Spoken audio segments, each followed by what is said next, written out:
Sir में भयंकर दर्द था, सो अपने परिचित केमिस्ट की दुकान से सर दर्द की गोली लेने रुका।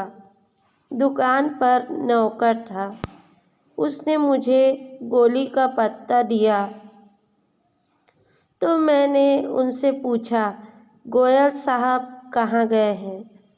तो उसने कहा, साहब के सर में दर्द था, सो सामने वाली दुकान में कॉफ़ी पीने गए हैं, अभी आते होंगे। मैं अपने हाथ में लिए उस दवाई के पत्ते को देखने लगा। ऐसा ही एक दूसरा किस्सा है। माँ का ब्लड प्रेशर और शुगर बढ़ा हुआ था, सो सवेरे सवेरे उन्हें लेकर अपने पुराने डॉक्टर के पास गया। क्लिनिक से बाहर उनके गार्डन का नज़ारा दिख रहा था। डॉक्टर साहब वहाँ योगा और व्यायाम कर रहे थे। मुझे करीबन 45 मिनट इंतज़ार करना पड़ा। कुछ देर में डॉक्टर साहब अपना नींबू पानी लेकर क्लिनिक आए और माँ का चेकअप करने लगे। उन्होंने मम्मी से कहा, आपकी दवाइयाँ बढ़ानी पड़ेगी और एक पर्चे पर करीबन 5 से 6 दवाइयों के नाम लिखे। उन्होंने माँ को दवाइयाँ रेगुलर रूप से खाने की हिदायत दी। बाद में मैंने उनसे उत्सुकतावश पूछा, आप बहुत समय से योग कर रहे हैं? तो उन्होंने कहा कि वे पिछले 15 सालों से योग कर रहे हैं और बहुत सारी बीमारियों से बचे हुए हैं। मैं अपने हाथ में लिए हुए माँ के उस पर्चे को देख रहा था, जिसमें उन्होंने बीपी और शुगर की बहुत सारी दवाइयाँ लिख रखी थी। तीसरा किस्सा है, मैं अपने बीवी के साथ एक ब्यूटी पार्लर गया। मेरी बीवी को हेयर ट्रीटमेंट कराना था क्योंकि उनके बाल काफ़ी ख़राब हो रहे थे। रिसेप्शन में बैठी लड़की ने उन्हें कई पैकेज बताए और उनके फ़ायदे भी बताए। पैकेज 1200 रुपये से 3000 रुपये तक के थे। कुछ डिस्काउंट के बाद मेरी बीवी ने उन्हें 3000 रुपये वाला पैकेज 2400 में करा दिया। हेयर ट्रीटमेंट के समय उनकी ट्रीटमेंट करने वाली लड़की के बाल से अजीब सी खुशबू आ रही थी। मैंने उनसे पूछा, आपने क्या लगा रखा है? कुछ अजीब सी खुशबू आ रही है। तो उसने कहा, उसने तेल में मेथी कपूर मिलाकर लगा रखा है, इससे बाल सॉफ्ट हो जाते हैं और जल्दी बढ़ते हैं।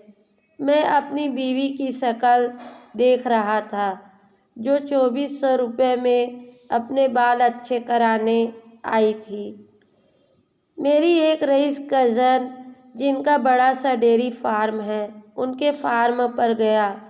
फार्म में करीबन 150 विदेशी गाय थी, जिनका दूध मशीनों द्वारा निकालकर प्रोसेस किया जा रहा था। एक अलग हिस्से में 2 देसी गाय हरा चारा खा रही थी। पूछने पर बताया, उनके घर उन गायों का दूध नहीं आता जिनका दूध उनकी डेयरी फार्म में सप्लाई होता है, बल्कि परिवार के इस्तेमाल के लिए 2 देसी गायों का दूध, दही व घी इस्तेमाल होता है। मैं उन लोगों के बारे में सोच रहा था जो ब्रांडेड दूध को बेस्ट मानकर खरीदते हैं।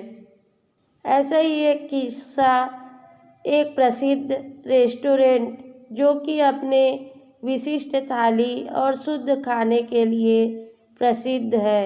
हम खाना खाने गए। निकलते वक्त वहाँ के मैनेजर ने बड़ी विनम्रता से पूछा, सर खाना कैसा लगा? हम बिल्कुल शुद्ध घी, तेल और मसाले का प्रयोग करते हैं। हम कोशिश करते हैं कि बिल्कुल घर जैसा खाना लगे। मैंने खाने की तारीफ की तो उन्होंने अपना विजिटिंग कार्ड देने को अपने केबिन में ले गया। काउंटर पर एक 3 डब्बों का स्टील का टिफ़िन रखा था। एक वेटर ने दूसरे से कहा, सुनील सर का खाना अंदर केबिन में रख दे, बाद में खाएंगे। मैंने वेटर से पूछा, क्या सुनील जी यहाँ नहीं खाते? तो उसने जवाब दिया, सुनील सर कभी बाहर नहीं खाते, हमेशा घर से आया हुआ खाना ही खाते हैं। मैं अपने हाथ में 1670 रुपये के बिल को देखता रह गया। ये कुछ वाक्य हैं जिनसे मुझे समझ आया कि हम जिसे सही जीवन शैली समझते हैं वो हमें भ्रमित करने का नज़रिया मात्र है। हम कंपनियों के ATM मात्र हैं जिनमें से कुशल मार्केटिंग करने वाले लोग मोटा पैसा निकाल लेते हैं। अक्सर जिन चीज़ों को हमें बेचा जाता है उन्हें बेचने वाला खुद इस्तेमाल नहीं करता। तो ज़रा सोचिए आपको यह कहानी कैसी लगी प्लीज़ कमेंट्स करके बताइए। और आपको यदि यह कहानी अच्छी लगी हो तो प्लीज़ मेरे चैनल को सब्सक्राइब करें, लाइक करें, शेयर करें और कमेंट्स करें।